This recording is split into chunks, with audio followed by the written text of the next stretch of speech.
طيب انا كده بدأت اسجل. السلام عليكم تاني. عليكم السلام. بس ازيك، عامل ايه، اخبارك ايه؟ الحمد لله بخير. انت إيه الكلام؟ الحمد لله زي الفل. طيب. آم، بص، وانا عموما في الانترفيوز، آه، يعني ده الموك انترفيوز بشكل عام في الفرونت اند كتيره جدا، يعني ليها انواع كتيره جدا. ليها مثلا واحد ممكن يقعد معاك يقعد يسالك عن اسئله تكنيكال فقط، يقول لك مثلا قول لي الفرق ما بين كذا وكذا وكذا، والاتش تي ام ال شغال ازاي، ويعني ايه ايفنت لوب وما الى ذلك. حلو. وفي انواع انترفيو، يعني الانواع الانترفيوز دي انا بشوفها برضو كتير ساعات عندنا حتى في الشركه، اللي هو بيديك زي مشكله عامه، او بيديك مثلا يقول لك اعمل لي كومبوننت. او مم. الكومبوننت ده ممكن يقول لك الكومبوننت ده عباره عن ليه مثلا الفيتشرز 1 2 3 4. تمام. ولما بيقول لك اعمل لي كومبوننت، انت بتكتب الكومبوننت قدامه وبيقعد يسالك فولو اب كويشنز. طبعا بيبقى في انواع انترفيوز تانية، اللي هو مثلا بيقعد يسالك قبليها اسئله عن حياتك، عن كاريرك وما الى ذلك. ولكن الانترفيو نفسه بيحتوي على يا اما تكنيكال كويشنز مباشره، او يقول لك اعمل لي امبلمنت الفانكشن بتعمل 1 2 3، او سؤال كبير. والسؤال الكبير ده بيقعد ايه، يقعد يكسروا الاسئله. فانا دايما بسال الناس في الانترفيوز بتاعتي تحب انهي واحد. انا عموما يعني ممكن اقول لك تفضيلي ايه، بس انا احب اسمع رايك انت الاول. انت تحب انهي نوعيه انترفيو في النهارده، وقول لي، وساعتها برضو ممكن نمنشن الموضوع مع بعض يعني. I think ان انا مفيش بريفرنس معين يعني. انا في الغالب اغلب الحاجات اللي دخلتها مثلا كان شويه كده وشويه كده. حلو. بس كان اغلبهم اللي هو بيسال اللي هو بيمشي واحده واحده، اللي هو مثلا الفرق بين كذا وكذا، اسئله جافا سكريبت. بعدين يخش على رياكت شويه. بعدين مثلا يديني بروبلم معينه، كومبوننت كده ولا حاجه، عايز تاسك معينه. فيعني كان بيمشي تدريجي شويه بقى، بس حلو. انا مفيش بريفرنس معين او حاجه معينه. طيب عظيم. خلاص، انا بالنسبه لي البريفرنس بتاعي، وهقول لك ليه. البريفرنس بتاعي ان انا ممكن اسالك سؤال عن، اقول لك تعمل لي ديزاين مثلا لكومبوننت معينه او لاي بي اي معينه او ايا كان في الفرونت اند، واشوفك وانت بتعملها، واقعد بقى اسالك فولو اب كويشنز. نقعد نسال مع بعض فولو اب كويشنز. ف اوكي. انا شايف ان ده مناسب ليه، عشان انا ساعتها انا هعرف انت خبرتك قد ايه، وساعتها هعرف اسالك اسئله، وهعرف اشوف ردود فعلك عامله ازاي، وهعرف اشوف انت بتركز في ايه. فاهم انا قصدي ايه؟ طيب. تمام. هل تمام، خلينا متفقين على كده. طيب انا بعت لك لينك. اول حاجه، انت ينفع تشير السكرين بتاعتك؟ هل ده شيء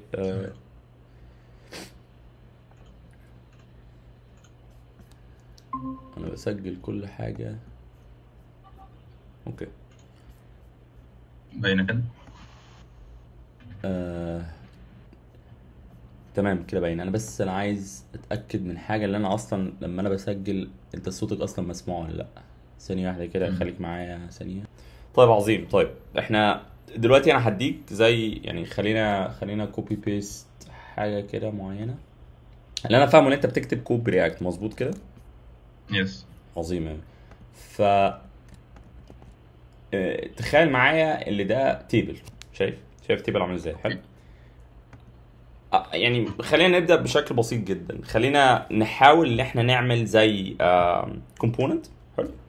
والكومبوننت ده جيفن داتا معينه، يعني جيفن في الحاله دي مثلا هو بياخد نيم وريليست وريتنج، وبيعرض الداتا دي في التيبل مم. بتاعك.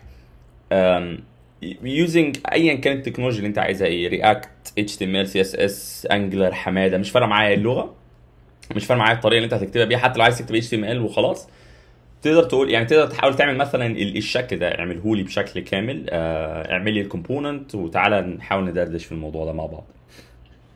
اوكي تمام. مش ثانية افتحها. اكتب كفايل عادي ولا افتح بروجكت رياكت كامل ولا؟ لو عايز تفتح بروجكت راكت عشان الانتليسنس والحاجات اللطيفه بتاعت في اس كود وما الى ذلك، اتس اوكي يعني. اللي يريحك، هي الفكره اللي انت تعمل اللي انت عايزه بالشكل اللي انت عايزه عادي. عشان انا اشوفه كده شغال على جي اس اكس.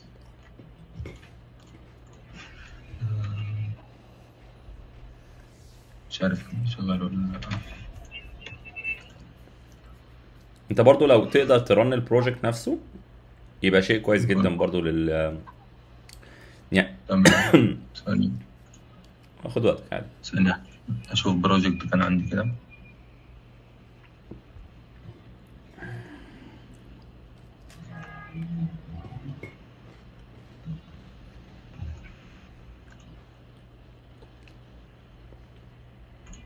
ماشي، ثانية واحدة بس بفتحها.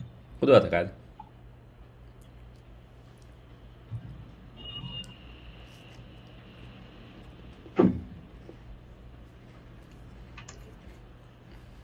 انا في العادي ممكن اكتب على مثلا حاجه اسمها ستاك بليدز، اعتقد ساعات بتنفع طب ماشي صح، ممكن مثلا. لو انت عايز تسرع الدنيا لنفسك يعني. بس برضو ايهما اقرب، انا مش ما عنديش بريفرنس يعني.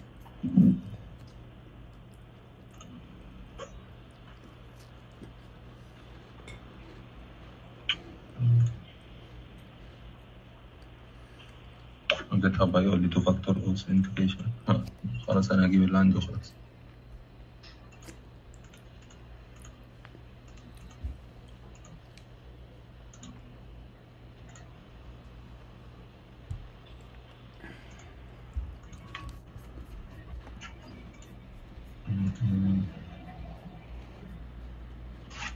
authentication شغال.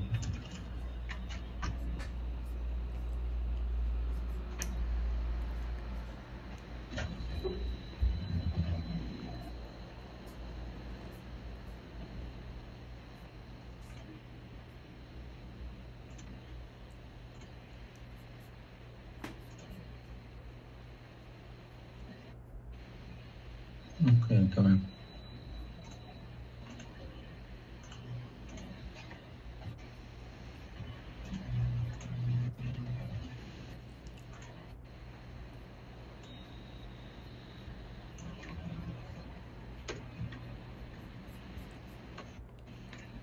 طيب عظيم، اوكي احنا كده بدأنا الابلكيشن.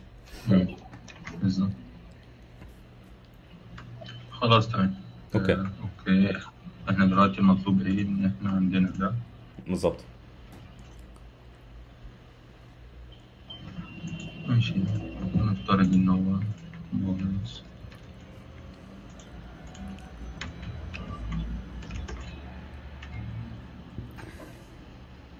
ماشي.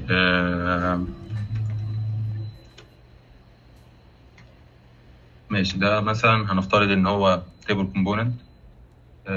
ماشي. الكونفجريشن او الانترفيس اللي بالنسبه لي اللي هو هيكون المفروض بيحصل، هيكون في حاجتين. اول حاجه انها الكولومز، شكل الكولوم. ممكن اقفل فيز اسمه لو ينفع تقفله برضه يبقى شيء كويس. هو كده كده الانترفيو مش بيتست مدى قدرتك على كتابة الكود على قد ما انت بتفكر بشكل عام، فمش ما اعتقدش الجيت هاب كوبايلوت هيبقى مفيد يعني بس. ماشي. فهو بالنسبه لنا هنا هيكون عندي انترفيس. اول حاجه بياخد الكولومز. شكل الكولومز دي عامله ايه؟ يعني مثلا الهيدر تايتل ده اللي انا عايز اعرضه بالنسبه للكولوم، هل هو نيم، فيرست نيم، لاست نيم؟ دي مثلا يكون عندي كنترول عليها. فالكولومز دي مثلا هتكون يعني دي هتكون مثلا array of object. الاوبجكت ده جواه شويه حاجات. اوكي. اول حاجه مثلا هي الهيدر تايتل، دي كده مثلا حاجه. الحاجه الثانيه مثلا هيكون في الاكسسور. يعني انا الداتا بتكون عندي برضو في شكل array of objects. فالكولوم ده بيأكسسها من اني اكسسور. وممكن كمان يكون نيستد، او اللي هو نيم دوت فيرست. فانا كده مثلا اقدر اعمل الكولوم للفيرست نيم. فعندي اكسسور برضو. طب انا دلوقتي انا حاسس ان انت نطيت على طول على حته ان ده جينيريك تيبل، بس لك ان تتخيل ده مش جينيريك تيبل. لكن تخيل انا عايز تعمل موك اب ده بالظبط. الجزء اللي انت بتتكلم فيه ده كويس عامه بالمناسبه. يعني ممكن كان نساله كفول اب كويشن ازاي ان انت تخليه جينيريك. بس خلينا نبدا الاول بابسط حاجه. اللي انت عندك الشكل ده عايز تبريزنته على طول من غير اي حاجه تانية مختلفه. ايه الطريقه اللي انت محتاج تريبريزنته بيها؟ ايه شكل الداتا اللي هيرجع لك؟ يعني مثلا متوقع شكل الداتا اللي هتجي لك عامله ازاي، وهتعملها بريزنت ازاي، هتعملها لوب ازاي، وما الى ذلك. انت اللي انا اقصده، انت قدامك داتا زي الفيرست نيم واللاست نيم وما الى ذلك. الداتا دي جايه لك، تخيل شكل الداتا هتجي لك ازاي، تخيل الداتا ستراكشر بتاعتها عامله ازاي، واعمل لها بريزنت جوه التيبل بتاعك. بس كده. ده اللي انا اعتقد ده اللي انا ممكن اكون يعني. خلينا نفكر في ده الاول كابسط مثال دلوقتي. ماشي. لو هنفترض كأبسط مثال اللي هو اللي عندي كده بس. فانا مثلا راجع لي داتا في شكل array of object. كل اوبجكت منهم مثلا هو جواه النيم والريليس ديت والريتنج. فانا يعني اول حاجه هماب على اللي هو الهيدر اللي موجود عندي ده مثلا عشان احط شكل الهيدر بس اللي هو فيه النيم والريليس والريتنج. فده بالنسبه لي التيبل هيدر. بعدين عندي التيبل روز او يعني التيبل بادي، فجواها ماب على الداتا اللي موجوده عندي. بس فده ماب على الداتا، وكل سيل مثلا يعني اول سيل عندي اللي هي النيم، بعدين الريليس ديت، بعدين الريتنج. فبس يعني هو يعني ده ممكن هنقسمه اللي هو تيبل جواه هيدر وجواه بادي. البادي ده جواه انت بتاكسس عندك الثلاثه سيلز بتاعت الثلاثه كولومز اللي موجودين عندنا وبس يعني. اوكي طب ماشي، ممكن تكتب كل ده عادي يعني. جرب حتى اكتب حتى الموك اب داتا اللي شكلها على الداتا على التيبل وجو اهيد يعني. اعمل كل ده يبقى شيء لطيف. اوكي.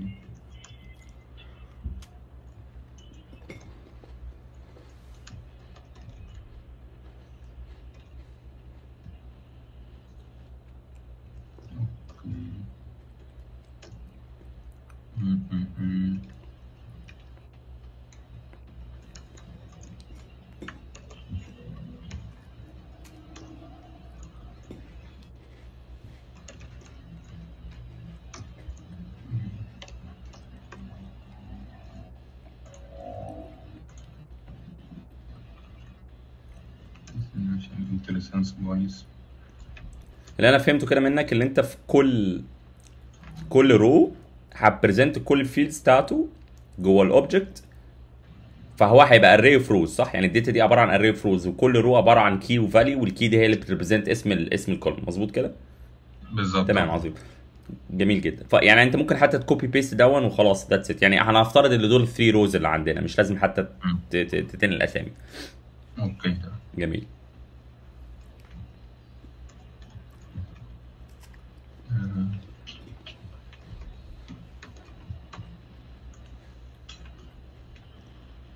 اوكي.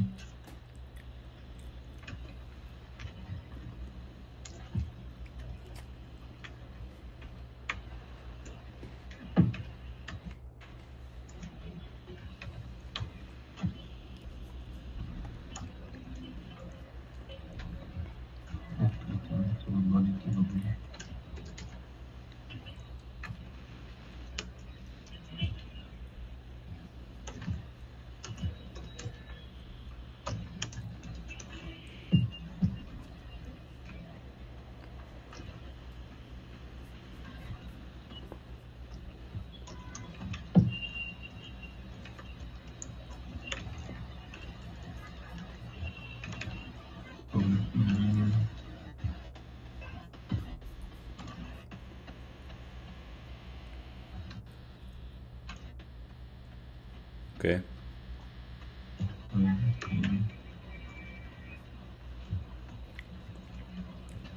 ماشي.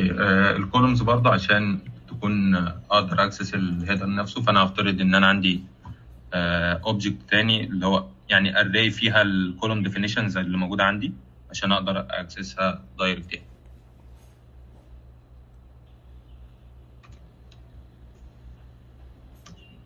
اوكي.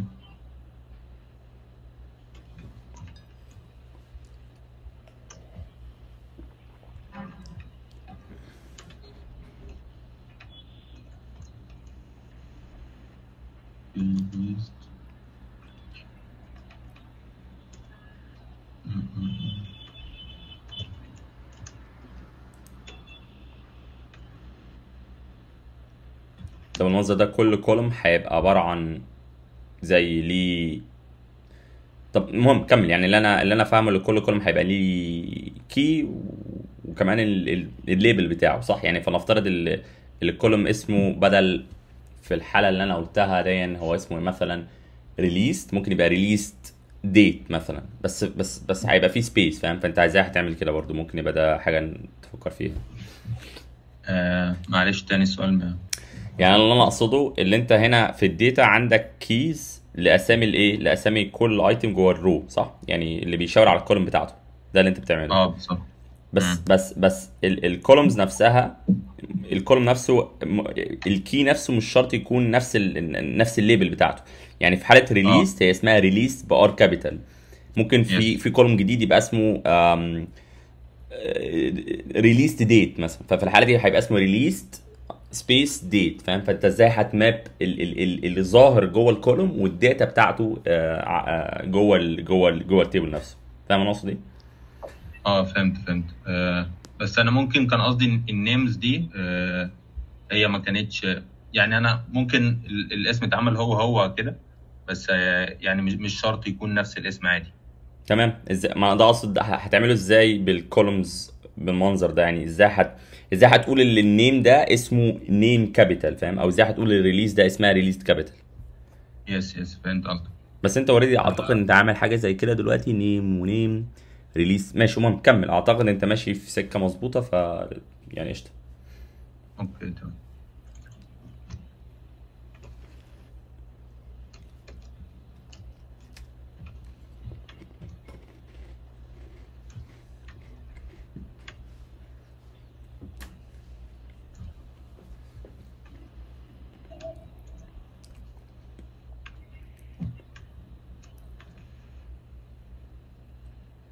ماشي. الداتا دي برضو المفروض انها تكون بتتباصى، بس انا عشان شغال موك فانا عملتها كده عادي، اللي هو باكسس من بره دايركت يعني. بس هي باي ديفولت هتكون بتتباصى مثلا كبارامتر للتيبل ده. تمام.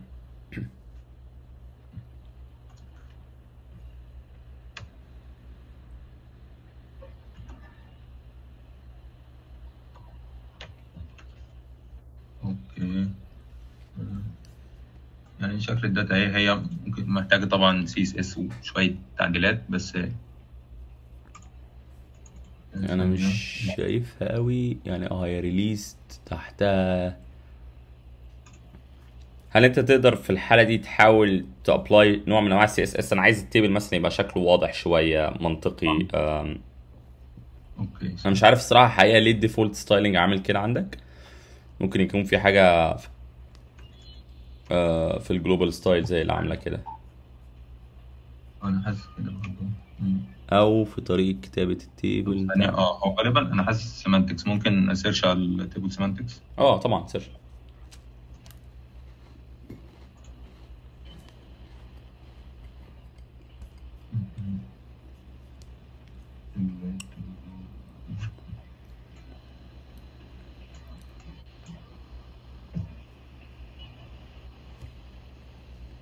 كي هيد. اوكي. هو غالباً المفروض مش كده. كي هيد كي اتش.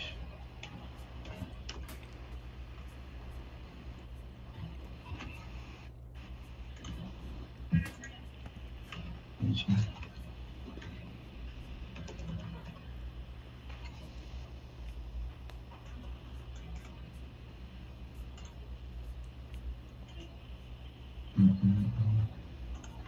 اوكي.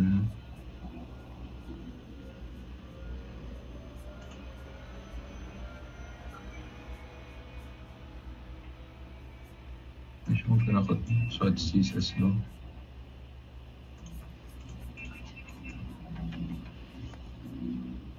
ماشي، عايزين سي اس اس بوردر بقى من جوه التيبل هيد والتيبل داتا.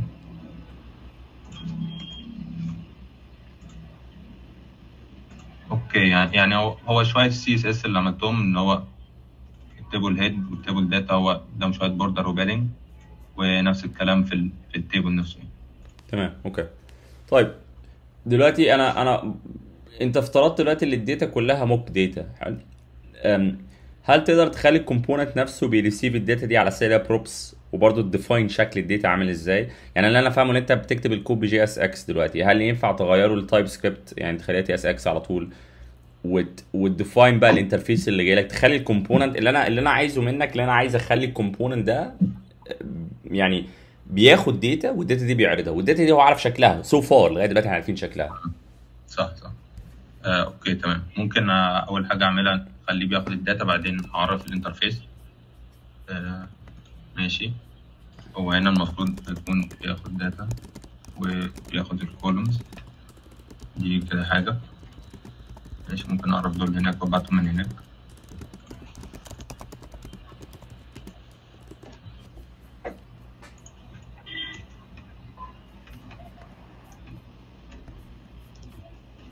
طيب هو الفكرة أنا عشان أقلبه دلوقتي بس تايب سكريبت، فهو يعني البروجكت نفسه هحتاج أعمله انيشالايز من الأول، بس أنا هشوف ممكن طريقة مش عارف هتنفع ولا لا، الجي اس دوت.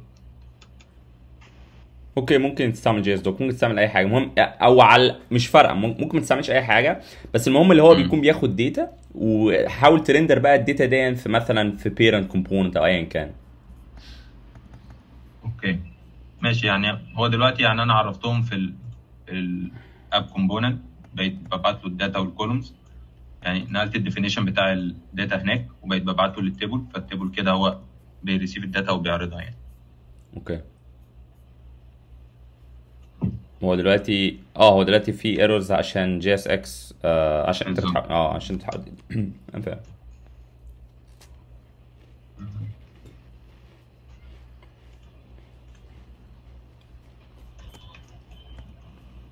مش عارف هو ده ينفع ولا لا. أنا محتاج.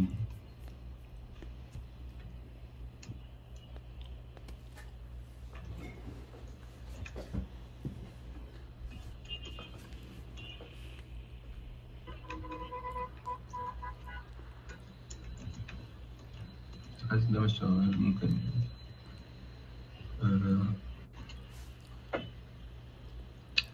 هو مش قادر. طيب مش مشكله، يعني انا حاسس ان انا كده تقريبا انا كده سامعك مظبوط، انت سامعني مظبوط صح؟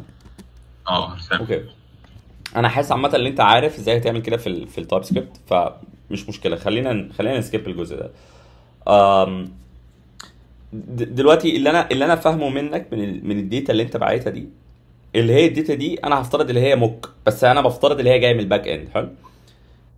هل انت شايف يعني اللي انا اقصده، لك ان تتخيل مثلا اللي فيه كولوم جديد هيجي، او في مم.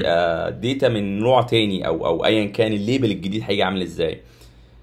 ايه الطريقه اللي انت ممكن تغير بيها شكل الداتا اللي انت عارضها اللي هي الموك داتا؟ يعني انا من الاخر انا عايزك تديزاين الداتا اللي راجع لك من الباك اند، بحيث اللي هي تديك نوع من انواع الانديكيشن اللي ده اسم الكولوم ودي الداتا بتاعت الكولوم دي، ده اسم الرو ودي الداتا بتاعت الرو دي. عشان انت هنا في الحاله دي انت عامل نوعا ما هارد كود للايه، للاسامي صح؟ يعني انت هنا مثلا قايل كولومز دوت نيم، انت بس حاطط النيم في مكان ما.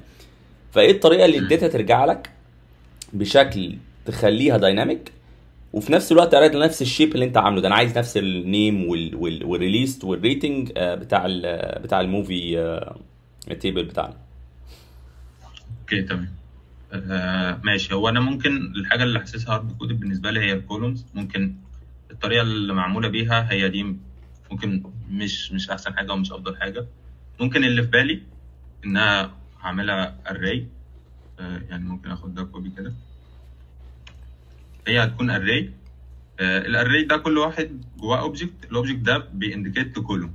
فانا كده بالنسبه لي لما احب اضيف كولوم جديد او حاجه، فانا هاكستند الاوبجكت ده، بالنسبه لي هزود فيه الكولوم الجديد اللي انا محتاجه، وهناك هقدر اكسسه. يعني من الاخر اللي قصدي هيكون ايه مثلا، ده كده هيكون مثلا الكولوم نيم.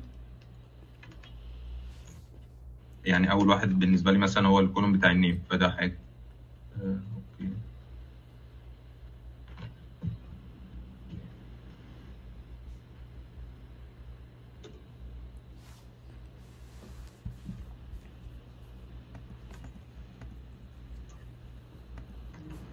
الكولوم نيم والريليست تمام.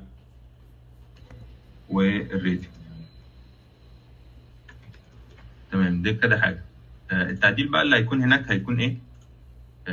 ان انا الحته دي هارد كودد، فانا هخليها ان هو بيلود. يعني هخليه الكولومز دوت ماب.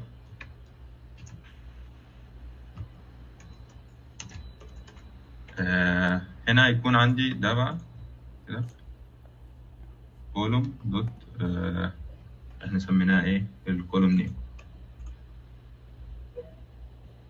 ماشي، وهحتاج احط كي برضو.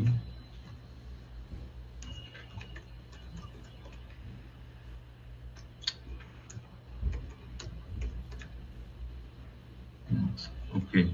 اللي عملته هنا ايه؟ ان انا كده حولت الكولوم بدل ما هي كانت اوبجكت، كان الموضوع هارد كودد ما كانش احسن حاجه، خليتها اري. كل ايتم جوه الاري دي بيرفرنس كولوم موجود عندي. الكولوم ده جوه بقى هيكون الكونفجريشنز عامه، اللي هي بالنسبه لنا حاليا التيبل بسيط ما فيهاش غير النيم بس. فانا كده بعدين لما احب اكستند التيبل ده اقدر ازود فيه حاجه، فانا هزود ايتم جوه الاري دي بيرفرنس الكولوم ده، فهو باي ديفولت هيكون اتحط هنا. وهزود تيبل داتا اللي هو السيل الجديده اللي بتعبر عن الكولوم ده انا باكسسها منين، وتتزود عليه. بس انا في الحاله دي يعني الكود اللي انت كاتبه دلوقتي ده اعتقد مش هيران، صح؟ يعني انت لو رحت مثلا البراوزر دلوقتي وعملت ريلود هو مثلا، هو شغال. هو الايرور التايب ضارب عندي عشان التايبس بس. انا مش بتكلم عن التايبس، انا بتكلم كمان ازاي. يعني ارجع كده معلش للكود تاني اقول لك انا اقصد ايه. ممكن نشيل ده. في التيبل هنا لو نزلت تحت، ازاي انت يعني انت برضو لسه عامل هارد كود للرو دوت نيم والرو دوت ريليست والرو دوت ريتنج، صح؟ يعني اه انت عملت الكونفجريشن للكولومز، بس انت ما عملتش لينك للكونفجريشن بتاعت الكولوم للايه للروز، صح؟ فاللي انا متوقعه اللي هنا هيبقى برضو في نوع من انواع الكونكشن ما بين الاثنين. فهمت. يعني هو ممكن الترتيب هو اللي ساعتها مثلا لو، يعني هم عشان الاثنين معمولين بنفس الترتيب تقريبا النيم، فهو ده اللي قصدك عليه؟ لا انا مش قصدي يعني انا قصدي ان انت اللي انت لسه برضو عامل هارد كود. يعني انت دلوقتي عملت لوب على الكولومز، صح؟ صح. وظهرت الكولومز دول دايناميك، تمام، او دول بناء على الكونفجريشن اللي انت عاملها، حلو. الباك اند هيرجع لك الداتا اللي عندك دي مظبوط، حلو. بس انا اقصد انت عرفت منين اللي انت هتظهر الكي اللي اسمه نيم؟ انت عملت له هارد كود من الاخر، ما صح. اعتمدتش على الكولومز، هو ده قصدي. فانت ازاي ايوه فازاي هتعدل الكود بتاعك في التيبل بحيث اللي هو يخلي الكولومز هي اللي بتكونفيجر اني كي اللي هشاور عليه. اديك مثال، عشان ممكن في صح. المستقبل الباك اند يقول لك انا عندي نيم جديد، كي جديده اسمها نيم، اسمها مثلا نيم 1، وانا عايزك تعرض نيم 1، وعايز نفس الكولوم يفضل اسمه نيم عادي. فانت ازاي هتغير الكونفيجريشن دي؟ فده ده سؤال يعني. ايوه فهمت. ماشي. يعني ممكن في الحاله دي حاسس ان انا احتاج اكستند الكولومز، ازود بقى موضوع الاكسسور. فكره ان انا مثلا عندي النيم ده انت بتاكسسه من انهي حته، بحيث الباك اند لو حابب بعدين مثلا يغير النيم يسميه فيرست نيم او حاجه، فانا هعدل في مكان واحد وهو من هناك هيقدر ياكسس دايركت. فحاجه زي دي مثلا لو هاجي اعدلها، فانا هنا مثلا الاكسسور بالنسبه لي هنا هو اسمه نيم برضه. تمام. فده حاجه. الاكسسور هناك برضه اسمه ريليست، نفس الفكره اسمه ريتنج. فده كده حاجه تمام. هنا بقى يعني انا بلوب على الداتا ماشي، بس الداتا بقى اللي اكسسها فانا هخلي الموضوع جينيريك. ماشي. ثانية ممكن تتعمل ازاي؟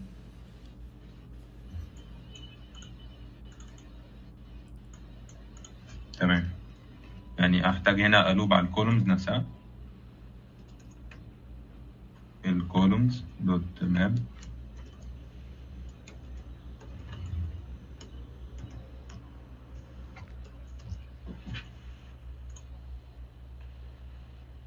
كده.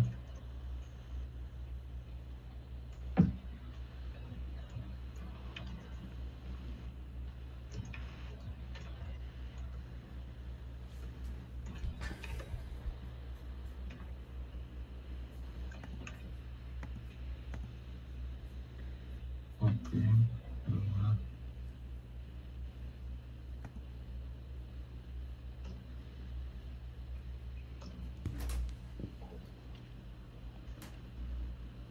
اكسسور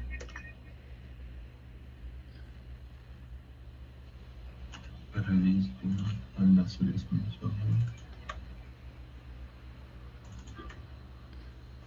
ماشي. يعني هو في تايبو بس مش مهم.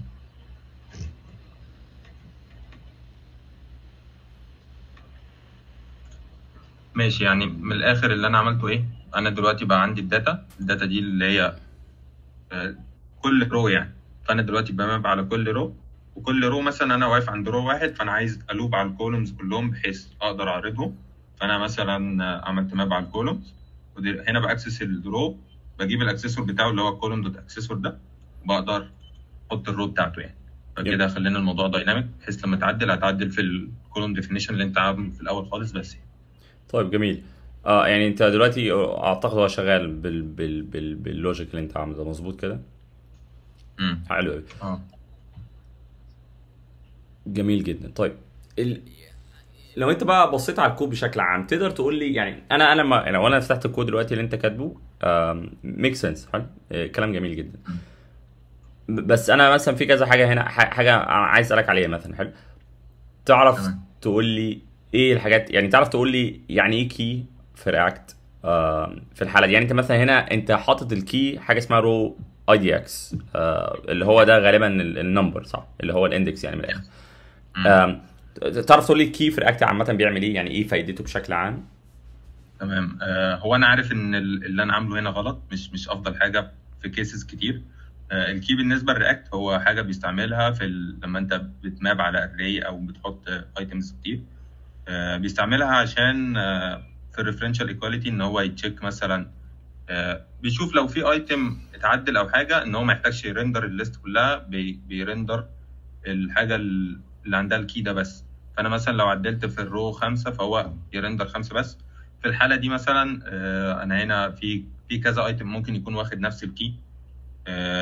وفي كيس بتكون اسوأ، ان انا مثلا لو عندي ديليشن بيحصل ان انا لو مسحت مثلا الايتم اللي الكي بتاعه 5، فحاجات كتير هتتعدل بالنسبه له ان هو بيماب من الاول والكي. فالاحسن في حاجه زي دي مثلا ان يكون زي في اي دي مثلا رجالي من الداتابيز او حاجه بالنسبه لكل رو. بس انا هنا ممكن عشان شغال كده يعني، او تيبل بسيط شويه، يعني كنت بحطه بس عشان الايرور يتشال. تمام، بس هو المفروض يكون في اي دي راجع يعني. بس انت في الحاله دي انت هتفترض ان الباك اند مرجع لك اي دي وانت هتظهر الاي دي ده، مظبوط كده؟ هستعمله ككي يعني. طيب هل معنى كده ان انت محتاج تعدل في الكولومز، ولا انت يعني فلنفترض ان الداتا، يعني لو رجعت كده للداتا، شكل الداتا رجع لك فيه اي دي لكل واحده، تمام. ازاي هتماب الاي دي دي للاندكس بتاعك مثلا؟ هل انت المفروض تظهرها؟ هل انت المفروض تحطها ككولوم؟ ايه الفكره في الكيس دي؟ ماشي. لو انا راجع لي اي دي في الداتا، فيعني على حسب الريكويرمنت اللي مطلوبه، هل الاي دي ده احنا عايزين نعرضه ولا ده حاجه احنا بنستعملها كداتا بيز بس مثلا. بحيث انا لو عايز اجيب ايتم عايز اعمل له اوبن لينك مثلا، اروح على الريسورس ده، فساعتها ممكن بيكون في بوتون بس هو بيوديك عليه. فلو انا محتاج اعرضه فخلاص يعني انا هزود كولوم ديفينيشن هنا مثلا اسمه اي دي والاكسسور بتاعه اي دي، وهيكون عندي في الداتا هنا اقدر اكسسه، وكده هتكون كل حاجه اتعملت. يعني لو جينا نجرب،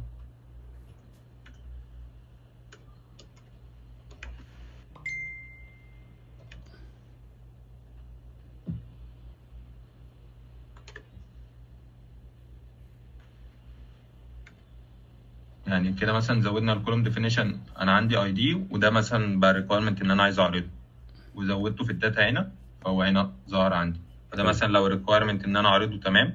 لو ريكويرمنت ان انا هستعمله في اكشنز كولوم، ان انا هيكون عندي بوتون في الاخر، في اخر كل رو، ان انا لما ادوس عليه ان هو يظهر، فخلاص ده هستعمله. فدي حاجه. بالنسبه بقى للنقطه اللي كنا لسه بنتكلم فيها، اللي هي الاندكس مثلا، انا ده مثلا ممكن استعمله ازاي؟ يعني الكي هنا بدل ما هو الرو اندكس كان هيكون مثلا رو دوت اي دي. فانا كده مثلا خلاص الموضوع اتهندل بالنسبه لي، ما احتاجتش ان انا استعمل الرو اندكس. ده حاجه. والكولوم اندكس اللي موجود عندي ده، ممكن لو في ديليشن بيحصل او اي تعديل بالنسبه للكولوم كان، والكولوم ملوش اي دي من الباك اند، كان ممكن استعمل اي حاجه منهم اللي هو الكولوم نيم. في الغالب ده بيكون مش حاجه دوبليكيت يعني، تمام. فالموضوع برضه هيكون ثابت. فهنا مثلا هيكون عندي كولوم دوت يعني كولوم نيم، هو كان اسمه ايه بالظبط؟ كولوم نيم. فكده ممكن يكون حلينا الموضوع ده شويه يعني. بس انا في الحاله دي مثلا فلنفترض، يعني فلنفترض ان انا عندي نوع من انواع الكونفجريشن بيقول لي انا بعرض داتا وما بعرضهاش. يعني أنا في الحاله دي انا مش شرط اكون عايز اعرض الاي دي، لكن انا ممكن استعمل الاي دي على اساس اللي هو الايه، على اساس اللي هو الاندكس بتاعي. بالظبط. هل في طريقه في بالك ازاي ممكن نعمل حاجه زي كده؟ ان انا مش عايز اعرض الاي دي عادي، انا مجرد بس انا عايز يبقى في ايدنتيفاير للكيز بتاعتي، اللي هي بقى عشان تخلي الريندرنج بتاع تيبل مثلا عملاق شويه، ما يبقاش في مشاكل. يعني تمام، ثانيه. يعني انا الداتا راجع لي فيها اي دي، بس هو موجود في الكولومز برضو، بس هو مش فيزبل ككولوم في التيبل نفسه، صح كده؟ it depends على الكونفيجريشن. انا ممكن يكون عندي اه. تيبل، يعني اديك مثال لطيف حلو. ممكن تفتح هذا الكومبوننت ممكن برضو بما انك انت عامل شير سكرين، روح على الويب سايت ده، هقول لك هديك مثال كويس.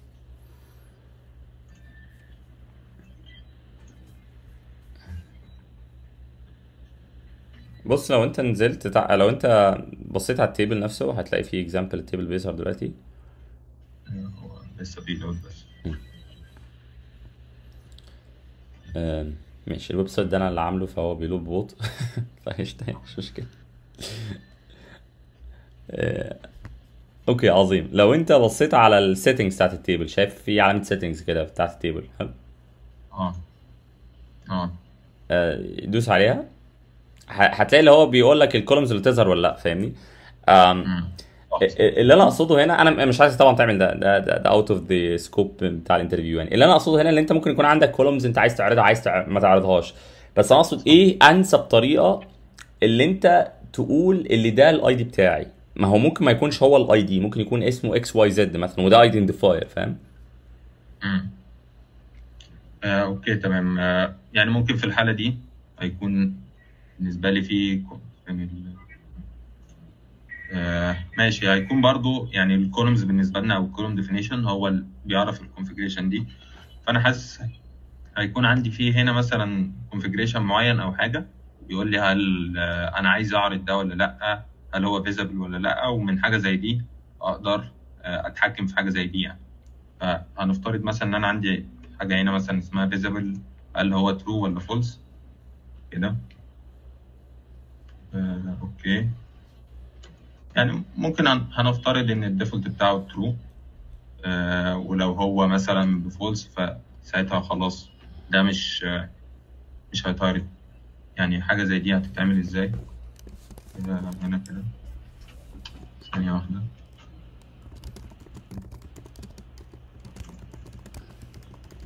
ممكن احتاج افلتر الاول.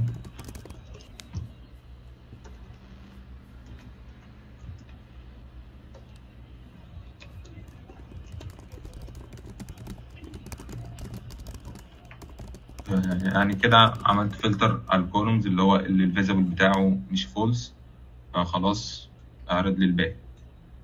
ممكن مش عارف كان شغال ولا. طيب بس فنفترض هل الفلترنج ماشي، انا جميل، انا هفترض اللي انت بتقوله ده هيشتغل. انا عارف ممكن يكون في مشاكل في الجو، مش مشكله. بس انا مشكلتي برضو لسه موجوده، الا وهي ايه؟ اول حاجه انت ما عندكش طريقه بتحدد مين الاي دي، عشان انت ما تعرفش اذا كان الاي دي ده هو ايدنتيفاير ولا لا. ممكن الاي دي ده زي ما انت عملت 1 2 3 يبقى فيه 1 2 3 تانيين، صح؟ فانت محتاج تحدد اني كولوم الاي دي. ادي بوينت. تاني بوينت الفلترنج نفسها. لو انت رجعت للفلتر اللي انت عملته ده، لو انا عندي مثلا مليون ريكورد، حلو، فلنفترض ان عندي بيجينيشن. مش لازم نتكلم عن البيجينيشن دلوقتي، بس نفترض ان عندي بيجينيشن، حلو. هل اللي انا كل شويه لو الكومبوننت ده اتعمل له ري ريندر لسبب ما، مثلا للبيرنت اتعمل له ري ريندر، هل انا كل شويه اعمل كومبيتيشن بتاع الفلترنج هنا منطقي؟ هل انا كل شويه الوب عليهم واعمل فلترنج الجوريزم؟ والفلترنج الجوريزم ممكن بالمناسبه تكون معقده. ليه؟ عشان انت بتعمل انت بتاخد كل فيزبل كولوم وبترجعه او ما ترجعوش، صح؟ فمن وجهه نظرك ايه الانهانسمنتس اللي انا ممكن اعملها هنا بشكل عام؟ وبرضه ازاي احل موضوع الاي دي ده اللي هو ما يبقاش للاي دي يبقى لاي حاجه ثانيه. اوكي تمام. ماشي، احنا كده بالنسبه لنا المشكله ممكن اكتب وافكر. يعني انا مفيش حل في دماغي معين. ماشي، يعني نقطة الفلتر مش نقطة البيست كيس فور بيرفورمانس.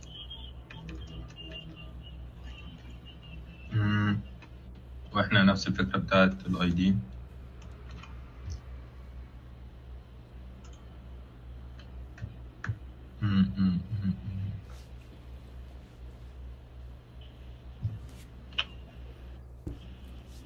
مش عارف، انا مفيش حاجة في دماغي، بس يعني في حل في دماغي هو طب ممكن بيعمل خلينا نفس. اقول لك على حاجه، خلينا نبدا واحده واحده. ارجع كده للديفينيشن اللي قبل كده، اللي هو الموجود، مش في التيبل اللي هو حلو.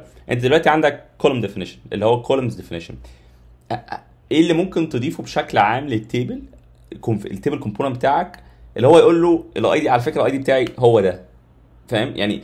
هل في طريقه ما اللي انت تقدر تقول التيبل بتاعك هو ده الاي دي بتاعي، خد بالك ده الاي دي بتاعي، فهو ده الريفرنس بتاعك، هو ده الاندكس، هو ده الكي بتاعك؟ هل ممكن اعمل حاجه زي كده؟ هل الاحسن ان انا مم. اعملها ككونفيجريشن واحسن اعملها كبير كولوم؟ انت ايه رايك؟ انا يعني ازاي ممكن اعمل حاجه زي كده؟ صح. يعني ماشي، يعني هو ممكن فعلا نخليها، يعني الاي دي اللي هو بتاع الروم ممكن ده يكون مفصول في حته بره خالص، يعني تيبل كونفيجريشن احسن من كولوم كونفيجريشن، وتتباصى في حته تتباصى لوحدها يعني بعيد عن الكولومز. فممكن كده فعلا تكون احسن. ف منطقي يعني. طيب عظيم، اوكي. انا اعتقد ان احنا قعدنا وقت كويس.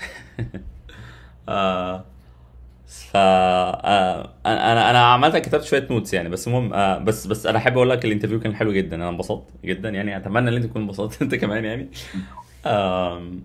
طيب بص، انا هقول لك النوتس بالترتيب كده يعني. انا اللي برضه للنولج بتاعتك، انا كنت بعمل لك انترفيو على اساس ان انت عندك خبره من سنتين لثلاثه مثلا، حلو. فانا كنت متوقع منك شويه حاجات، وانت عملت حاجات كتيره جدا منها، هقولهم لك يعني. اول حاجه، انت عارف يعني ايه سيمانتك اتش تي ام ال؟ يعني انت تكتب يعني ايه تيبل، يعني ايه تيبل رو، تيبل هيد. فده شيء كويس جدا، انا عجبني الموضوع ده، يعني كان شيء لطيف. تاني حاجه، لما انت كنت بتتكلم شويه في الاول عن التيبل كولومز، لما انت حاولت تجنرالايز الموضوع، فكره ان انت تنط على طول على الجنراليزيشن، ده بالنسبه لي ممكن يكون كويس، ممكن يكون وحش في نفس ذات الوقت يعني. عشان انا طالب منك، يعني انا لو طلبت منك تيبل معين، لو انا كفرونت اند سيستم انا عايزك تعمل تيبل معين، انا مش عايزك تعمل لي الرابر بتاع التيبل ده كله، انا عايزك تعمل لي تيبل. لو انا اليوز كيس بقت اكبر، انا قلت لك تعمل لي تيبل واثنين وثلاثه واربعه وخمسه، ساعتها هتوقع منك ان انت تفكر في كده، او اتوقع منك ان انت تسالني الاول، مش ان انت تروح على طول قايل انا هعمل تيبل عملاق بياخد كولومز وكونفيجريشنز وما الى ذلك. بس اللي انت عملته برضو كان كويس، كان لطيف، حلو. طيب ايه كمان؟ انا going to موضوع اللي انت يعني، انا حسيتك في النص كنت بتستراجل شويه في فكره الكولوم كونفيجريشن نفسها، اللي انت كنت عامل كولوم نيم، بس انت مش بلينك الكولوم نيم بالكولوم روز نفسها، فكأن دي برضو هارد كودد لسه، ودي مش هارد كودد. الفكره بتاعتك كانت صح، منطقيه، ممكن يبقى في ليها انهانسمنت شويه في البرفورمانس، بس كانت منطقيه. موضوع الفلترنج ده برضو، انا مش موضوع مش متوقع منك، بس انا اقصد لو كنت قلت كان يبقى شيء كويس. الفكره في ايه؟ الفكره لو انت عندك تيبل بتعمل له ري ريندر كل شويه، بتبعت له داتا ضخمه، فنفترض حلو، هتوقع الفلترنج تكنيك بتاعك او اللوجيك، عشان هو بس مش ممكن يكون فلترنج، ممكن يكون فلترنج، ممكن يكون في كونفيجريشنز ثانيه وما الى ذلك. اتوقع ان انت تستعمل حاجه زي يوز كول باك او يوز ميمو او ايا كان في رياكت انهانسمنت اللي انت ممكن تستعملها ايه. موضوع الكي ده برضو انت جاوبته صح، فانا مش محتاج اتكلم عليه. بس الفكره كلها ايه؟ الفكره كلها it depends، انت عايز توصل لايه يعني. انا لو انا بديك نصائح عامه الانترفيو، حلو. انا لو حد طلب مني السؤال ده بشكل عام، انا هحاول على قدر الامكان اللي انا اسال اسئله منطقيه، وبناء على اسئله اعمل الانهانسمنتس اللي المفروض تتعمل. يعني انا هاخد بالي جدا من شكل الداتا، هاخد بالي جدا من شكل الاي بي اي بتاعي، هاخد بالي جدا من الانهانسمنتس بتاعت التيبل. مش هعمل حاجه، مش هاوفر سمبليفاي ولا هاوفر كومبليكيت، فاهم؟ هشوف الاندكس. لا انا في الحاله دي انا ما اديتلكش الاندكس عشان انا مش عايز اديك الاندكس، سوري، ما اديتلكش الاي دي عشان مش عايز اديك الاي دي. انا عايزك انت اللي تقول لي طب هو ايه، هل في اي دي هيجي؟ لو ما فيش اي دي في الحاله دي هعتمد على الاندكس. بالمناسبه، اللي انت تعتمد على الاندكس ده مش مشكله، عادي، از لونج از انت ما عندكش اي دي، ما عندكش ايدنتيفاير. بس لو انت عندك ايدنتيفاير لازم تستعمله، فانا متوقع ان انت تسالني عليه. أم... ايه كمان؟ أه... بس انت كنت برو اكتف جدا، كنت بتجاوب كويس، كنت بتكتب كود منطقي، كنت بتحاول تجنرالايز كل حاجه، فده شيء كويس جدا.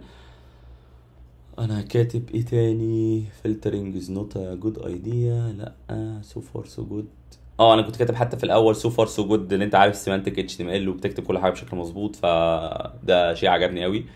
آم، بس ده بشكل عام. لو يعني انا عجبني الانترفيو و... و... وانت عملت كويس صراحه يعني. في بس شويه نقط كده انا بنصحك بيها بشكل عام، عشان ايه يا ربي؟ يعني انت ممكن تكون بتميت الاكسبكتيشنز، بس عشان بقى اوفر بقى اكسيد، تعدي بقى بشكل خارق، اللي هو يقول لك الانجينير ده جاي يعمل حاجات خارقه. انا عارف اللي انت عارف كل اللي انا بقوله لك، ولكن اللي انت تكون برو اكتيف، ان انت تكون انا عايز اعمل كذا، طب ايه اللي اعمله، طب اسال اسئله منطقيه من غير برضه ما اقعد ارغي كتير. ده هيخلي الانترفيور يحس ان انت فعلا بتعمل الموضوع بشكل مظبوط يعني. بس ده رايي بشكل متواضع يعني. جميل جميل. آه، والله شكرا يعني، هي كان انترفيو جميل برضو، انا حسيت الدنيا حلوه يعني. آه، يعني حسيته اللي هو بيقيس حاجات، اللي هو انت بتحاول تبني، مش مجرد اللي هو انت بتخش الفرق بين كذا وكذا، فاهم؟ انت فاهم قصدي يعني. ايوه فاهم. عامة الانترفيوز بتتقسم لمراحل، ده اللي انا بعملته النهارده، ده مرحلة منهم بالمناسبة يعني. صح ممكن صح. في انترفيوز تاني ممكن يسألك أسئلة مباشرة، يقول لي يعني ايه كذا، يعني ايه كذا، يعني إيه كذا. بس في انترفيوز في شركات كتيرة بتعمل اللي انا بعمله ده بالظبط حرفيا، وتقعد تسألك بقى مم. أسئلة في النص. يعني انا هنا ممكن اكون ممكن لو انا دخلت شوية كنت ممكن اسألك أسئلة على علاقة بالالجوريثم، انت ليه عملت الداتا ستراكشر بالشكل ده؟ ليه عملتش كولوم؟ ليه ما عملتش كولوم والكولوم جواه الداتا بتاعته؟ ايه اللي احسن، ده احسن ولا ده احسن؟ ايه الريفرنس بتاعه؟ فاهم؟ مم. الحاجات دي كلها ممكن الواحد يطلعها من نوع السؤال. بالذات التيبل السؤال مسلي جدا، عشان ممكن اطلع منه 3000 ريكوايرمنت. ممكن اقول لك اعمل لي باجينيشن، يعني ايه باجينيشن؟ فاهم؟ ف بحس حتى في يعني في اغلب الحاجات، في الكيس اللي انا بتعامل بيها مثلا كشغل وكده، انت في الغالب بتستعمل مكتبه جاهزه، تاني ستاك تيبل ولا ايا كان ده تاج حقيقي. تيبل، ايا كان. فهو فعلا فكره ان انت اللي بتعمل كده بقى انت بنفسك، فلا يعني هي مش يعني فكره فيها تشالنجينج شويه. بالظبط، ده حقيقي. انت عموما في العموم، حتى لو انت بتستعمل تاني ستاك او ماتيريال يو اي ايا كان، انت هتواجه مشاكل من مشاكل التيبل دي، يعني هتعمل حاجات مصغره من التيبل، فاهم؟ فهتضطر ان صح. انت تحاول توبتمايز التيبل. هيبقى عندك داتا ضخمه بتجيلك، وتحاول تعمل لها ريندر، تحاول تعمل لها باجينيشن، ما الى ذلك، فاهم؟ ف وفي برضه نقطه، يعني نقطه الفيرشواليزيشن، لو انت بالظبط. مش هتقدر ترندر 20,000 كولوم مرة واحدة، فبرضه يعني في حاجات فعلا كتير فيه يعني. عظيم. اوكي، ماشي. اوكي، انا اعتقد كده انا هقفل ريكوردنج ثانيه واحده.